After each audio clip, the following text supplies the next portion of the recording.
Hello, this is Krishna Vidhi academy and my self Sindhu Krishna. आज मैं discuss करने वाली हूँ section 32 of Indian evidence act, भारतीय साक्ष्य अधिनियम की धारा 32। तो इसमें मैं बताऊँगी कि मृत्युकालिक कथन का अभिप्राय क्या है, इसके शर्त क्या हैं, सिद्धांत क्या है, ये क्यों ग्राह्य होता है, इसके साक्षिक महत्व क्या हैं, और जो डिफरेंस हम लोग देखते हैं भारतीय विधि और अंग्रेजी विधि में, जो हम लोग डिफरेंस पाते हैं, उस डिफरेंट को बताऊंगी। और उसके बाद एक दो केस लॉ जो हैं इम्पॉर्टेंट, उसके बारे में डिस्कस करेंगे। ठीक है।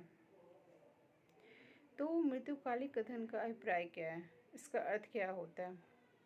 तो इसका अर्थ यह है कि उस व्यक्ति के कथन जो अपनी मृत्यु के पूर्व अपने मृत्यु के कारण से संबंधित कोई कथन करता है। जैसे कोई व्यक्ति मरने वाला है, उसकी मृत्यु होने वाली है, तो वो कथन करता है, कुछ बताता है कि मेरी मृत्यु कैसे हुई, किस परिस्थिति में हुई, क्यों हुई, अपने मृत्यु के कारण के बारे में बता रहा है। उसी का अर्थ होता है मृत्युकालिक कथन। ये जो मृत्युकालिक कथन है, इस सूत्र पर आधारित है, इस सिद्धांत पर आधारित है। कहा जाता है कि जो व्यक्ति मृत्यु शैया पर है, उसके अधरों पर सत्य का वास होता है, या जो व्यक्ति अपने निर्माता के समक्ष जा रहा है, वह अपने मुंह पे झूठ लेके नहीं जाता है। तो इस शर्त के आधार पर भी जो सिद्धांत है, मृत्युकालिक कथन ग्राह्य किया जाता है। ये जो इसकी जो आवश्यकता है ग्राह्य करने की, ये है कि आवश्यकता के आधार पे, क्योंकि जो व्यक्ति मृत्युकालिक कथन किया वो मर गया, वही एक साक्षी था। ठीक है, वो व्यक्ति मर गया, तो अन्य कोई गवाह नहीं है आपको उस तथ्य को बताने के लिए। तो उसके आधार पे आपकी आवश्यकता है कि उस तथ्य को, जो व्यक्ति वो मर गया है, जो व्यक्ति ने कथन की है, आपको आवश्यकता है उसको ग्राह्य करने के लिए। अन्य कोई साक्ष्य नहीं मिल रहा है, अन्य कोई गवाह नहीं है उस घटना का, तो उसके आधार पे, आवश्यकता के आधार पे मृत्युकालिक कथन को ग्राह्य किया जाता है। दूसरा है पवित्रता। इसे होली कथन कहा जाता है, पवित्र कथन कहा जाता है। इसलिए क्योंकि जब जो कोई व्यक्ति मरने वाला होता है, उसका स्टेट ऑफ माइंड चेंज हो जाता है, उसके सोचने की शक्ति चेंज हो जाती है। उसे दुनिया की जो मोह माया है, जो भी अन्य चीज़ है, लस्ट है, कुछ भी है, वो उससे डिफरेंस हो जाता है, उसका स्टेट ऑफ माइंड चेंज हो जाता है। और उस दौरान जो वो कथन कहता है वो सत्य होता है, क्योंकि वो अपने निर्माता से मिलने वाला है। और जो भी ऐसे कथन कहे जाते हैं कि जिस व्यक्ति की मृत्यु होने वाली है, उसके अधरों पर सत्य का वास होता है, वो झूठ लेकर नहीं मरता है। तो इस कथन को पवित्र कथन भी कहा जाता है। तो ये दो कारण से ग्राह्य होता है, आवश्यकता के आधार पे, और ये कथन को पवित्र माना जाता है, पवित्रता के आधार पर इस साक्ष्य को ग्राह्य माना जाता है। अब आपका देखिए इसके बाद शर्त। तो 3 शर्त है मृत्युकालिक कथन के। पहला शर्त आपका है कि कथनकर्ता जो कह रहा है, वो जो कथन है वो मृत्यु के कारण से संबंधित होना चाहिए। जैसे कोई व्यक्ति कहता है मृत्यु के पूर्व, कोई व्यक्ति अपनी मृत्यु के पूर्व कहता है, खां ने मुझ पर चाकू से वार किया और उसकी मृत्यु हो गई। तो जो कथन उसने कहा है पूर्व में कि खां ने मुझ पर चाकू से वार किया, वो मृत्युकालिक कथन में ग्राह्य किया जाएगा। दूसरा है, जो कथन है वो उस परिस्थिति के बारे में बता रहा है जिसके फलस्वरूप उसकी मृत्यु हुई है।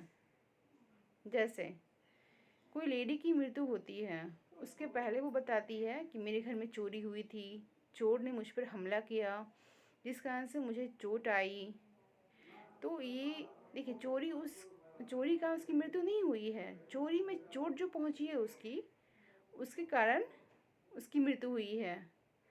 तो जो चोरी के बारे में बता रही कि चोर आए, हम हम पर हमला किए, जो भी वो बातें बताएं जो चोरी के दौरान हुआ, तो उसको क्या कहेंगे कि वो परिस्थिति के बारे में बता रहा है जिसके परिणाम स्वरूप उस महिला की मृत्यु हुई।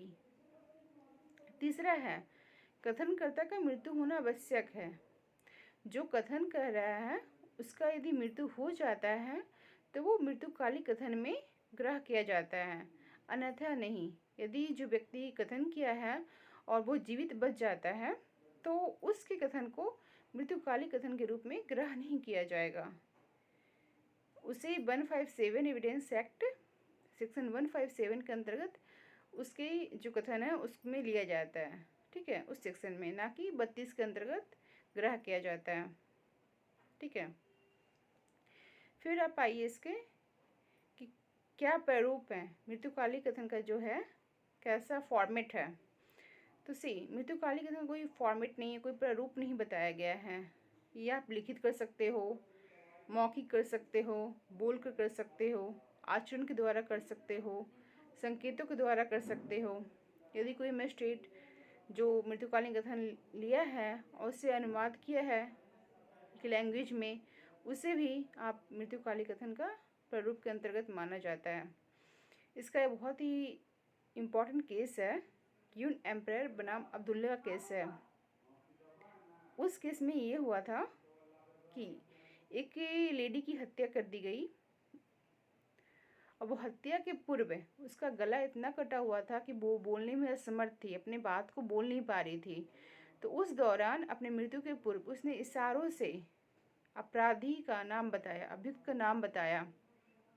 तो संकेतों के द्वारा भी मृत्युकालिक कथन को ग्रह किया गया है। यदि कोई संकेत से, कोई इशारा से अपनी बात को कह रहा है तो उसे मृत्युकालिक कथन में ग्रह माना गया है। फिर आपका देखिए अगला आता है, कौन कौन रिकॉर्ड कर सकता है। तो जो मृत्युकालिक कथन है कोई भी व्यक्ति रिकॉर्ड कर सकता है, चाहे वो मजिस्ट्रेट हो, चाहे वो डॉक्टर हो, चाहे वो पुलिस अधिकारी हो, चाहे वो कोई सिंपल व्यक्ति हो, कोई भी रिकॉर्ड कर सकता है। लेकिन जब इसकी साक्ष्य की वैल्यू की बात आती है, या देखिए आप सीआरपीसी के जो 164 में है या जो एविडेंस एक्ट के 24 में है, उसमें क्या बोला गया, यदि कोई व्यक्ति मजिस्ट्रेट के समक्ष संस्वीकृति करता है तो उसे मान्य है, पुलिस के द्वारा नहीं, पुलिस के समक्ष वो संस्वीकृति कर रहा है तो उसे मान्य नहीं माना जाता है। लेकिन इसमें कुछ नहीं बताया गया, मृत्युकालिक कथन में नहीं बताया गया कौन रिकॉर्ड कर सकता है। लेकिन जब एक्सेप्टेंस की बात आती है, ग्रह करने की बात आती है, तो यदि मजिस्ट्रेट के समक्ष कोई व्यक्ति जो मरने वाला है वो अपना कथन कहता है तो वो उसे ज़्यादा ही महत्व दिया जाता है, एविडेंसरी वैल्यू उसकी बढ़ जाती है। उसी के तहत यदि कोई पुलिस ऑफिसर के सामने कर रहा है, कोई डॉक्टर के सामने कर रहा है, तो उसी अकॉर्डिंग एविडेंसरी वैल्यू होती है उसकी। फिर आपका इसमें है कि डिफरेंस क्या है, अंग्रेजी विधि और भारतीय विधि में अंतर क्या पाया गया है। तो इसमें अंतर क्या है, देखिए मृत्युकालिक कथन यदि व्यक्ति की मृत्यु नहीं होती है, भारतीय विधि में यदि व्यक्ति की मृत्यु नहीं होती है तो वो धारा 32 के अंतर्गत ग्रह ना होकर 157 सेक्शन 157 के अंतर्गत ग्रह किया जाता है। लेकिन यदि अंग्रेजी विधि में मृत्युकालिक कथन जो कथन कर रहा है, कथनकर्ता की मृत्यु नहीं होती है तो उसे ग्रह नहीं किया जाता है। फिर आपका भारतीय विधि में व्यक्ति को वास्तविक मृत्यु, मतलब उसे ऐसा कुछ, उसे जो हमला किया गया उसके अंतर्गत उसे लग रहा है कि मैं मरने वाला हूँ, वास्तविक मृत्यु का खतरा होना आवश्यक नहीं होता है भारतीय विधि में। पर अंग्रेजी विधि में वास्तविक मृत्यु का होना आवश्यक है, उसे ज्ञान होना चाहिए। फिर आपका भारतीय विधि में खतरे का ज्ञान होना आवश्यक नहीं है, लेकिन वही अंग्रेजी विधि में खतरे का ज्ञान होना आवश्यक है। फिर आपका जो भारतीय विधि है वहाँ सिविल मैटर हो या क्रिमिनल मैटर हो, दोनों में मान्य है मृत्युकालिक कथन। पर जब आप देखिएगा अंग्रेजी विधि तो वहाँ मान्य नहीं है, वहाँ सिर्फ आपराधिक मामलों में ही मृत्युकालिक कथन को माना गया है, ठीक है। उसके बाद आप देखिए एक केस है पकला नारायण स्वामी का। उस केस में क्या होता है कि एक व्यक्ति ने किसी अन्य व्यक्ति को उधार दिया, कुछ पैसा 3000 रुपये शायद है, उधार देता है, ठीक है। उधार देने के बाद वो कुछ समय के बाद बोलता है, जो व्यक्ति उधार लिया है, कि तुम आओ मेरे यहाँ, मेरे साइड आओ, कोई जगह का नाम है, आओ मैं पैसा तुम्हें वापस कर दूँगा। वो व्यक्ति अपनी पत्नी से बताता है कि वो व्यक्ति मुझे पैसा जो लिया है मुझे लेने के लिए बुला रहा है, वो मुझे अब पैसा रिटर्न करना चाहता है। ऐसा कहकर वो पैसा लेने चला गया, ठीक है। जब पैसा वो लेने गया तो 2 दिन के बाद मालूम चला कि उसका शव है कोई स्टेशन के पास ट्रंक में बंद पाया जाता है। तो इस बात में न्यायालय ने ये कहा, इस कथन को वो मृत्युकालीन कथन माना है। कैसे वो उसने इसको ग्रह किया है, तो न्यायालय का ये कहना है कि जो वह व्यक्ति अपनी पत्नी से उधार लेने के पूर्व बोलता है कि मैं उसके यहाँ जा रहा हूँ, उसने मुझे बुलाया है उधार लेने के लिए, वो उसका परिस्थिति बताया, ठीक है। हेतु बता रहा है, मोटिव उस इंसान का बता रहा है कि मैं इसे मार दूंगा तो मेरा 3000 रुपये मेरे पास रह जाएगा। तो ये आपका उसका मोटिव, हेतु बता रहा है कि उसका मोटिव क्या था, वो अपना चाहता है पैसा बच जाए। फिर उसके बाद ये पाया जाता है कि जो ट्रंक में उसकी बॉडी पाई गई, वो ट्रंक उस व्यक्ति ने 2-3 दिन पहले खरीदा था। तो सारी परिस्थिति को देखते हुए मृत्युकालीन कथन के अंतर्गत इसे ग्रह किया गया।